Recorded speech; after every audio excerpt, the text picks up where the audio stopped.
Where to find best leadership development and employee training? That's a question we get asked all the time, so let's answer it. By the end of this video, you're gonna find the most accessible way to get that new employee development training. You're gonna do it in a way that fits your culture, that's important, but also within budget that's not gonna bust your P&L wide open.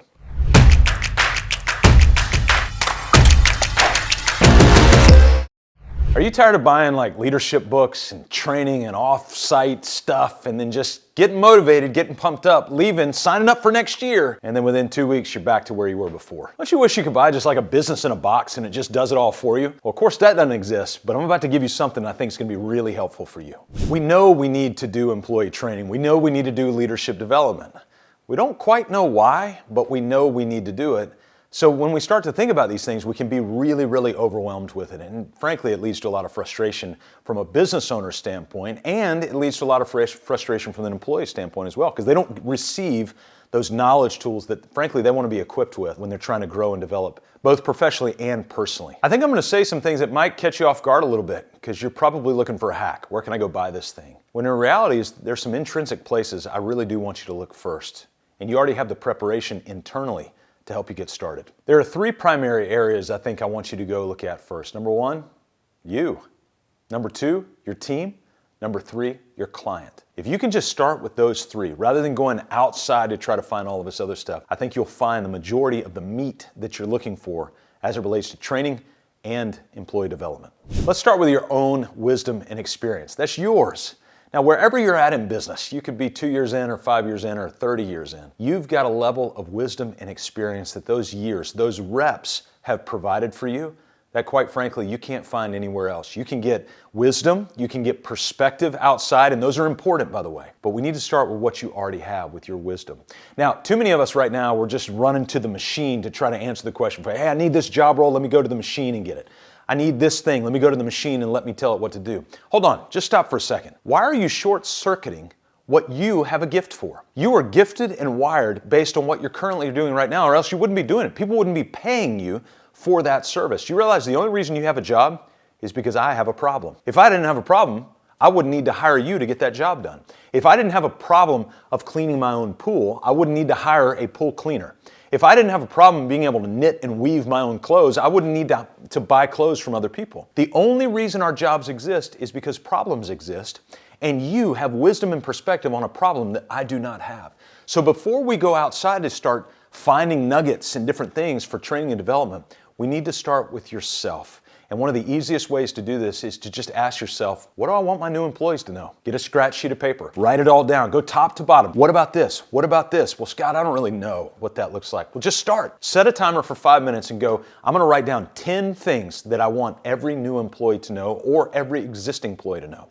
And then maybe in another column, I'm gonna write down 10 things that I want to develop in other people. In a way, maybe it's been developed in me or I've seen it be developed in other people as well. The second most overlooked methodology for coming up with training and development for team members is the other team members. A lot of times we tend to overlook all of this wisdom we have in the building. You might have 2 employees, you might have 52 employees. It doesn't matter. At this stage of our business, we have 12. And in every week, we have a coaches meeting, a directors meeting, a team meeting, and one-on-one check-ins. Can you imagine all the meat that is coming back from the team during those? And a lot of that time is spent in training. Oh wow, isn't that death by meeting? No, it's life, it's development, it's leadership by meeting, because we're not wasting these meetings. These meetings aren't 2, 3, 4 hours.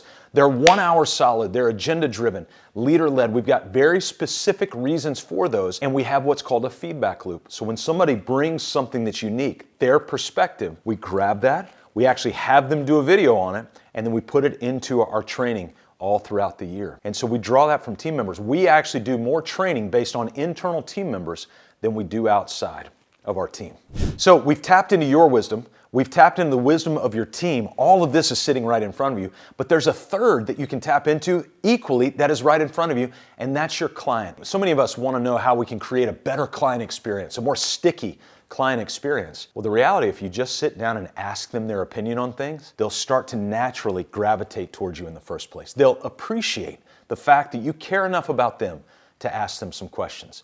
So maybe sit down with a few clients, ones you trust, and go, hey, give us some feedback. What are things that we do really well? What are the things that maybe we don't do so well? And then you take those things that you don't do well and you start to train on them and up-level your training around that. You take the things that you do really well and you start to train on those things. We want to double down on that training. Let's get better at those things we're at. But if you're unwilling to ask your client, if you're unwilling to ask your team member, and if you're unwilling to ask yourself, you are going to leave 95% of the value of training on the table, and instead you're going to go outside. But let me tell you the danger of just going outside for training. You're now tapping the mind of somebody who has built things not specifically for you. They're great strategic things. They're great common things, but maybe they're not built just for you. Does that mean third-party voices are not valid? No, that's our entire business, is being a third-party voice to business owners just like you.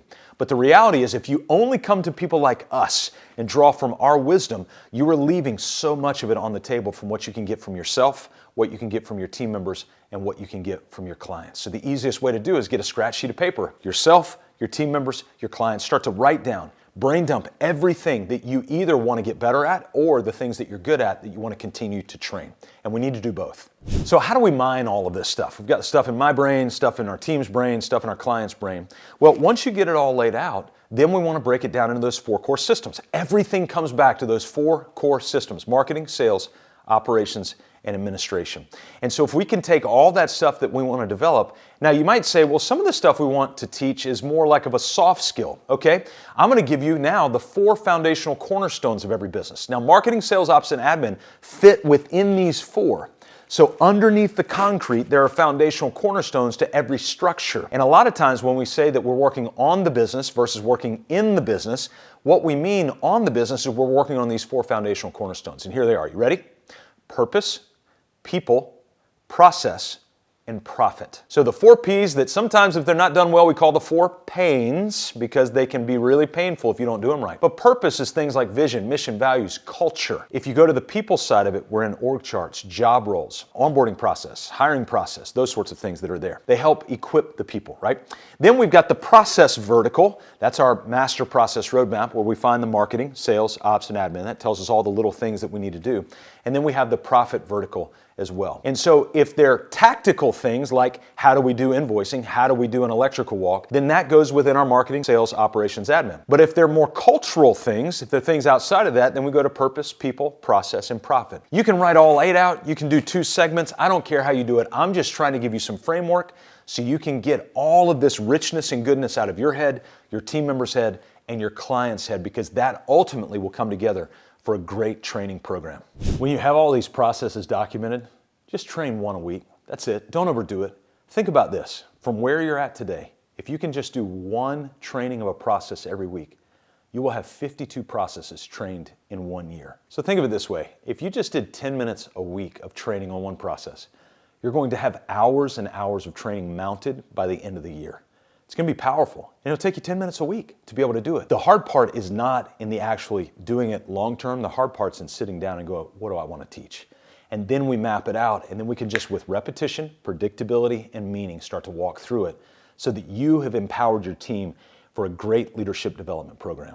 Around here, we're all about action. I want you to continue to take action. So if you'll click on the link in the description box below, I've got another powerful video, and it's going to walk you through how to learn about other types of training that you can start to embed in this. So not only do you have 2-3 full days worth of training by the end of the year, but we can add some other stuff in there, and you've got a rich, robust training and development program. Why?